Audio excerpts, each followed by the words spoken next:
മാങ്ങ ഇട്ട് നല്ല സൂപ്പർ മത്തിക്കറി പിന്നെ വെച്ചത് വെക്കണത് എങ്ങനെ നോക്കാം നമുക്ക്. പിന്നെ അതിന് വേണ്ടി ഞാനൊരു മൺചട്ടി പിന്നെ അടുപ്പത്ത് വെച്ചിട്ടുണ്ട്. വിറകടുപ്പത്താണ് ഞാൻ ഉണ്ടാക്കുന്നത്, മൺചട്ടിയിലാണ്. അതിലേക്ക് ഞാൻ കുറച്ച് വെളിച്ചെണ്ണ ഒഴിച്ചെടുത്ത്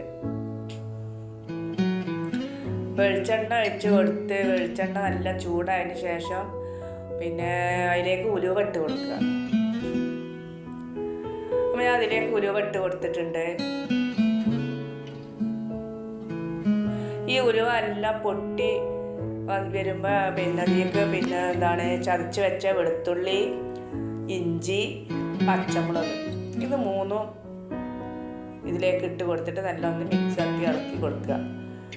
ഞാൻ ഇതിലേക്ക് പിന്നെ ഇഞ്ചിയാണ് ഇട്ട് കൊടുത്തത്. പിന്നെ പച്ചമുളക് ഇട്ട് കൊടുത്ത് ഇങ്ങനെ വെളുത്തുള്ളി ഇട്ട് കൊടുത്ത് ഇത് മൂന്നെല്ലാം പിന്നെ ഇളക്കി യോജിപ്പിച്ചതിന് ശേഷം ഞാൻ ഇതിലേക്ക് ഇനി ഒരു തക്കാളി കട്ട് ചെയ്തിട്ട് ഒരു തക്കാളി ഇട്ട് കൊടുക്കുന്നുണ്ട്. അപ്പോൾ ഞാൻ ഒരു തക്കാളി ഇതിലേക്ക് ഇട്ട് കൊടുത്ത് ഈ തക്കാളി ഇതിനോട് കൂടി എല്ലാം ഒന്ന് ഇളക്കി യോജിപ്പിച്ച് മിക്സാക്കി കൊടുത്തതിന് ശേഷം പിന്നെ ഞാൻ ഇതിലേക്ക് മാങ്ങ ഇട്ട് കൊടുക്കുക.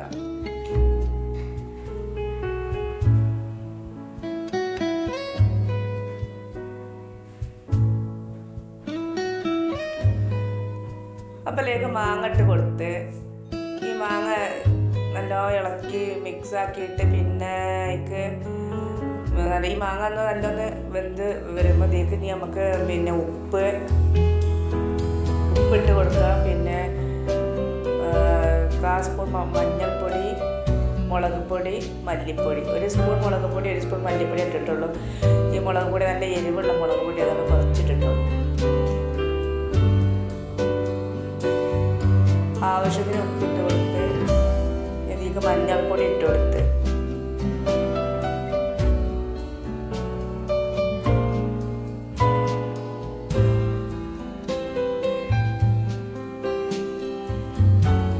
ഇപ്പം മുളക് പൊടി ഇട്ട് കൊടുത്ത്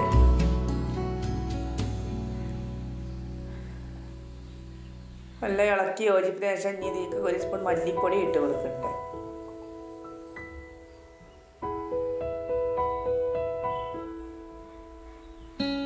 മല്ലിപ്പൊടി ഞാൻ ഇതിലേക്ക് ഇട്ട് കൊടുത്ത്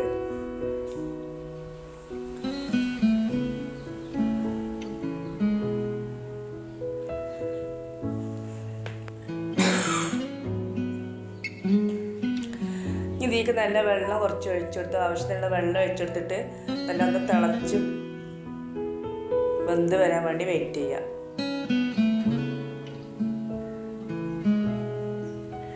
ഈ ചാറ് നല്ല തിളച്ചൊന്ന് കുറുകി വരുമ്പോഴാണ് നമ്മൾ ഇതിലേക്ക് മീനിട്ട് കൊടുക്കുന്നത്.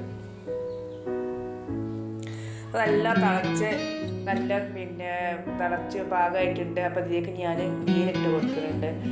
ഈ മത്തി ഇട്ട് കൊടുത്തിട്ട് ഈ മത്തി പിന്നെ ഇട്ട് കൊടുത്താൽ നല്ല കൈകൊണ്ട് ഇളക്കണ്ട കയ്യിലുകൊണ്ട് മെല്ലെ ഒന്ന് ആക്കാൻ പാടുള്ളൂ. മത്തി മീനൊക്കെ ഉടഞ്ഞു പോകും.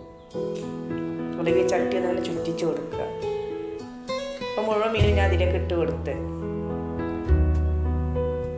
ഈ മീൻ ഞാൻ എല്ലാം തിളച്ച് ഈ ചാറ് മീനൊക്കെ എല്ലാം തിളച്ച് വെന്ത് ഇത് മീനോട് ഈ മസാലയൊക്കെ ഒന്ന് യോജിച്ച് വരണം.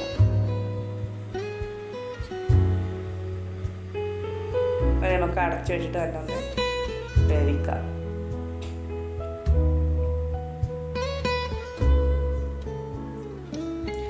അപ്പോൾ നല്ല തിളച്ച് വന്നിട്ടുണ്ട്. മീനൊക്കെ വെന്ത് പാകമായിട്ടുണ്ട്. പിന്നെ നല്ല ടേസ്റ്റുള്ള കറിയാണ്.